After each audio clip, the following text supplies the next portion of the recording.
Honorable Speaker, I do hope that our good friends, the new members of Parliament, are learning from experienced legislators like Dr. Nyikal, because there are many ways of skinning a cat, and you could see his sole intention was not to have this continue. But Honorable Speaker, I think it's only fair that now that we have put that vote. Honorable Speaker, I was saying, this memorandum by the President, Honorable Speaker, touches on a number of very pertinent issues, Honorable Speaker. Top among them is the issue that we already had general debate on, and not all we're asking this morning, Honorable Speaker, is for members to ventilate, members to have that general debate on the various proposals contained in that memorandum. Now, saying a number of part of those issues we had actually had general debate on: the issue of the Affirmative Action Fund, GAF, the issue of the Senate Oversight Fund, and of course the issue of NGCDF funds. We already had the general debate, you remember, in the first session, and in the same general debate that we seek to have on the other proposals on the 2/3 gender rule and the creation of the office of Leader of Official Opposition, and of course the proposed amendment to our own standing orders on having cabinet secretaries appear in the House to answer to questions, statements, and issues that are of concern to the people of Kenya. Honorable Speaker, members will recall that in the 11th Parliament, the Honorable Aden Duale, as Leader of Majority, did bring a bill to amend the Constitution to actualize the 2/3 affirmative, 2/3 gender rule principle in the Constitution. And I think also in the 12th Parliament, all these attempts failed. I think also in the 11th Parliament, the Honorable Chepkonga, then as Chair of JIRAC, had an attempt. And of course, yours sincerely, the Speaker herself, has had an attempt to amend the Constitution to actualize this 2/3 gender principle in the bill that was sponsored by none other than yourself, Honorable Speaker, Gladys Bose-Sholei. And I think there is also the current bill that you have also, the Speaker has also proposed in her capacity as a Member of Parliament. And that bill had actually been allowed to by the House Business Committee, and I'm advised it was notified to the House Business Committee that the Honorable Speaker has agreed to, not really step it down, but to allow debate, because this debate will only go to enrich part of the proposals that the Honorable Sholei and any other member would have on the question of the 2/3 gender rule. And I think over time, members will appreciate that the 3 or 4 attempts to actualize the 2/3 gender rule has been a struggle. And indeed, in all occasions, I think the last one, we could not even raise the 2/3 majority to be able to pass that particular amendment. And sadly, it took the former Chief Justice, the Honorable Maraga, writing to the President, the then President, President Uhuru Kenyatta, to take action and dissolve the House because the House was said to be unconstitutional. This, Honorable Speaker, persists today. As we are currently constituted, we are yet to achieve that 2/3 gender rule. And therefore, it could also be said that this House is not constitutionally constituted. And therefore, Honorable Speaker, the President, in his wisdom, in his memorandum, has sought to help the House think through some of the proposals, as the Honorable Sholei has thought through her proposals on how do we actualize this so that we can constitute the House constitutionally and in line with what was provided for in our 2010 Constitution, that no single gender will be more than 2/3. And those who are less, then there will be measures taken and through legislation or amendments to the Constitution to actualize the 2/3 gender rule. Honorable Speaker, if you read the President's memoranda, Honorable Speaker, with the number of our women legislators elected in this Parliament, Honorable Speaker, other than the 47 county women reps that are actually affirmative seats, we have another 28 single-member constituency MPs, some of whom are seated here, and I noted the Honorable Amushomba, the Honorable Member for Mutembei, who are representing single-member constituencies. And congratulations to these very good ladies who had to fight it out among us many other aspirants who are seeking to lead constituencies, and they made it. Honorable Speaker, we can only encourage our women to fight it out in elections for us to eventually have elected members, not just nominated members into this House, who will help us achieve the 2/3 gender rule. But in the absence of that, Honorable Speaker, then we have no choice but to make amendments to the Constitution that will ensure that we achieve this 2/3 gender rule. I hear the member for Endebes adding the indomitable member for Narok North, the Honorable Agnes, who also is a single constituency member in Narok constituency, and in a very difficult terrain in Narok North, in a community that initially did not believe in the power and leadership of women. But if the people of Narok North, the people of Kajiado, the people of Mutembei, the people of Githunguri, the people of Samburu West, the people of which other constituency? Kitui South, the people of Laikipia, the Honorable Sarah Korere, many Kenyans in areas that the societies were very patriarchal and never believed in the leadership of women, today appreciate that women can also make very good leaders, and they are as good, if not better, than men leaders, Honorable Speaker. And therefore, it is up to this House, Honorable Speaker, to debate and see how then do we actualize this. Over time, Honorable Speaker, it may be that it is the other gender, the male gender, that will need affirmative action. You never know. If you look at our society today, Honorable Speaker, the boy child today is more endangered than the girl child. And therefore, those of us who sit in this House as men, we must know our days are numbered. And we must therefore ensure that we make amendments to the Constitution that will protect not just our daughters and our mothers, our aunties and our sisters, but also protect ourselves and our sons, because we are endangered. The threat to the boy child today, Honorable Speaker, by alcoholism, drug and substance abuse, and general neglect by society. 20 years ago, Honorable Speaker, this country moved towards empowerment of the girl child. And the girl child is empowered today. That is why we can confidently count many members of parliament, including those in Homa Bay, who are ladies who have been elected by people, by people in their constituencies. And many ladies are leading big corporations, East African breweries, and many other big corporations in this country are under the leadership of very able women. And therefore, it is unfair that we continue as a political unit or political establishments not to have ladies at the forefront of our leadership, of the leadership of our country. And therefore, I want to encourage members, let us not look at this 2/3 gender rule or principle as something that is targeting women. It is both women and men. It is gender principle, not women principle. And gender is not women, it is both genders. Fortunately, Honorable Speaker, in this country, we don't have the issues that we see in the West of the transgender people. So we are talking of only the two genders, either the female or the male gender. Honorable Speaker, the other provision, I don't need to belabor the question of the affirmative action funds, NGCDF, Senate oversight.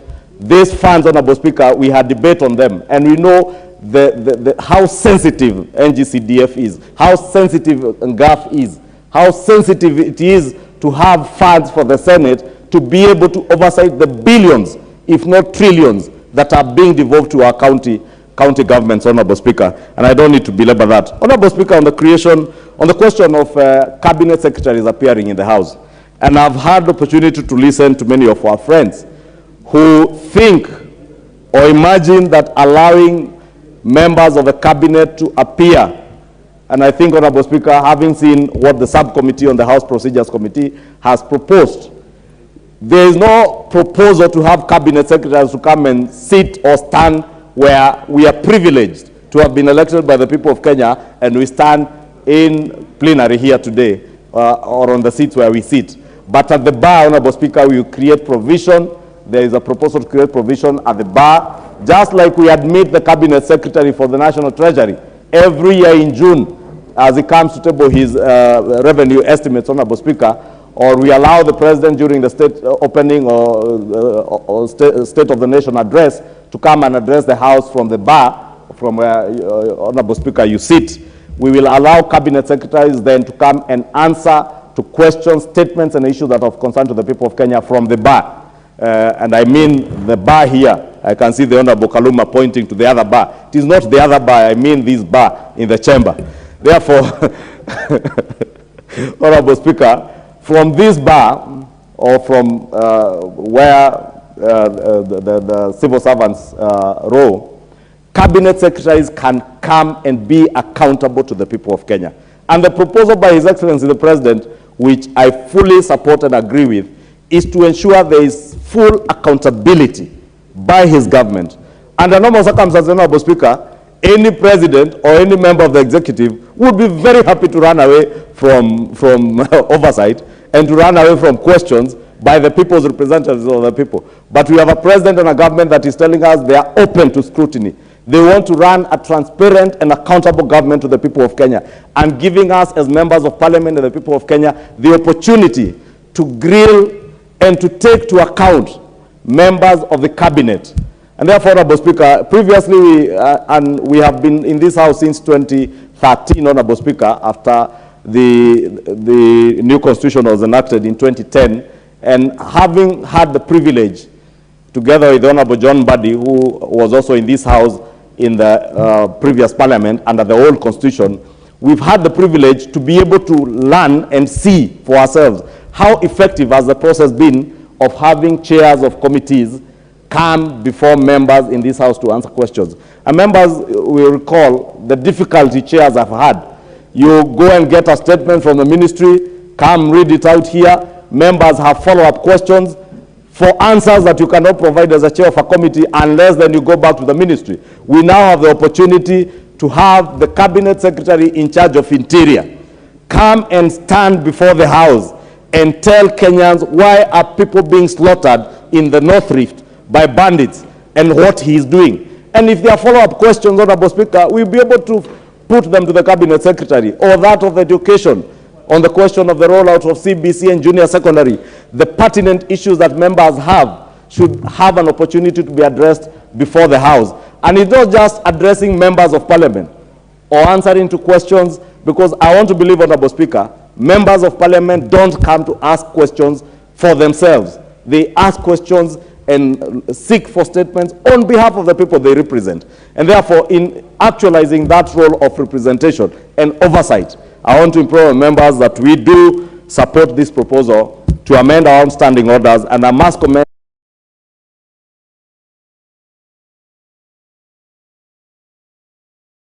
to having their report adopted by the committee and subsequent approval by the House. Honorable Speaker, the other proposal by His Excellency the President is one of creating the office of the Leader of Official Opposition. And I listened to my brother and colleague, the Honorable Pio Wandai in Mombasa, asking then why don't we go back to BBI? And I know it excites the Honorable Kaluma and John Buddy to mention BBI.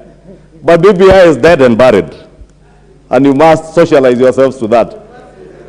And that is why the President has been very fair to us as a House, that he has not sought to introduce or reintroduce BBI in any other form, or even to coerce leaders to support any proposal that he has. He is not seeking to initiate constitutional amendments. He is seeking to initiate this general debate for us to enable Kenyans to have that public discourse, so that at the end of the day, we have provisions in the Constitution on how we can amend the Constitution. And one of the ways is a parliamentary process in this House. And we cannot run away from that responsibility, that we have a duty, we have a responsibility bestowed on us, and a mandate bestowed on us in the Constitution, that we have powers under the Constitution to amend any section of the Constitution except those that we call for a referendum, Honorable Speaker. And therefore, the issues that the Honorable President, His Excellency the President, has sought that we debate, and as a House, we make a decision on what we think is best. And Honorable Speaker, in my view, this general debate will not only inform Kenyans on the provisions of what we seek to do as a House in terms of amending our own standing orders or amending our Constitution, but also be inviting Kenyans to participate. Public participation is not only when we go out there to seek their views, as much as the committees, the relevant committees, will eventually do that. But even this, I'm sure as we sit here now, there are members who are seated here who are receiving texts and WhatsApp messages from their constituents. We thought on what Kenyans think is best for this country. And one of the things, Honorable Speaker, is the creation of this office of the Leader of Official Position. And I know, Honorable Speaker, I am aware that there are those Kenyans who imagine that it is another way of appeasing a particular person or a particular leader. Honorable Speaker, let me state for the record that this provision or this proposal is not to create a position either for the Honorable former Prime Minister Raila Odinga, neither for Kalonzo Musyoka, neither for Martha Karua, neither for Nyikal or John Mbadi. This is a position that we seek to create for posterity. Honorable Speaker, we did pass a constitution in 2010 and created the position of president, an executive president, a deputy president, and their running mates, Honorable Speaker, the running mates of the president and the runners-up in any election, Honorable Speaker, are left out there, not in the cold because they have a role to play. But we want to institutionalize the office of the Leader of Opposition to an extent that we have a system that can hold government to account. Honorable Speaker, I have seen our colleagues in the minority at times struggle because at times the leadership that they look up to is neither in this House, neither can they find them anywhere within the precincts of Parliament or around to offer guidance to them on how to effectively oversight and take government to account. And therefore, this is an opportunity that the minority will have meaningful leadership and an office that they can call up to for guidance and leadership. This is an opportunity for our minority to hold government to account and make sure the government delivers on what it promised the people of Kenya, even as those of us in the majority hold government to account as members of Parliament. Because we intend to, and we shall. And if you fail, those in the minority, those in the majority will make sure that this government delivers. Honorable Speaker, I see the Honorable John Mbadi laughing because he seems to doubt that we can hold government to account. And he knows when they went to bed under the handshake regime with government, and that is why I referred to government with Honorable Nyikal. I told him we are now in government. We are in government also, but we will do what you are failing to do. Honorable Speaker, if you allow me 2 more minutes, I was going to conclude, Honorable Speaker, to say that indeed, many of our supporters, I know those who support the minority, believe that this position maybe is an appeasement to their leaders. It is not.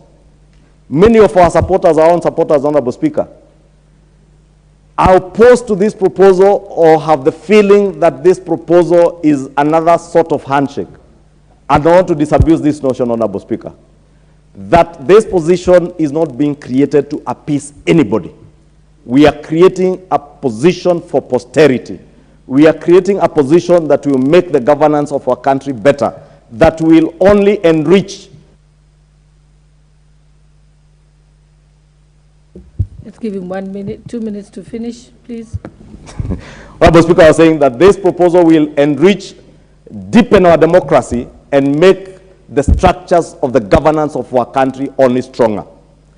I know, Honorable Speaker, there are those who want us to imagine that we need to go into a referendum, and therefore the push to go back to BBI that was seeking to create positions for individuals.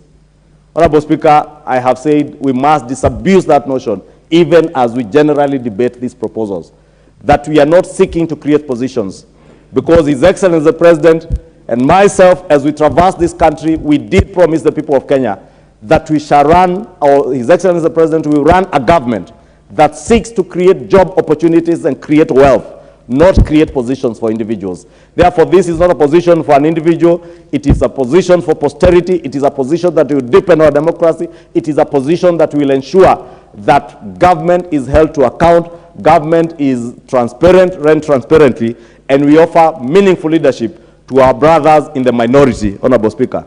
And who knows, tomorrow it could be the Honorable John Buddy taking that leader of official position. It could be me. It could be anyone in the majority. It could even be the president today, you never know. Therefore, Honorable Speaker, we are just learning from other jurisdictions what happens and where we faltered as we passed our 2010 Constitution, Honorable Speaker. And therefore, with that, Honorable Speaker, I beg to move and ask honorable members to debate soberly and consider all these matters for the benefit of the people of Kenya, not for the benefit of any particular leader or for the benefit of anyone in government, but for the benefit of our country and deepening our democracy and ensuring that our country grows to the next level that we ought to be moving to. With that, Honorable Speaker, I beg to move and ask all members to support. Thank you.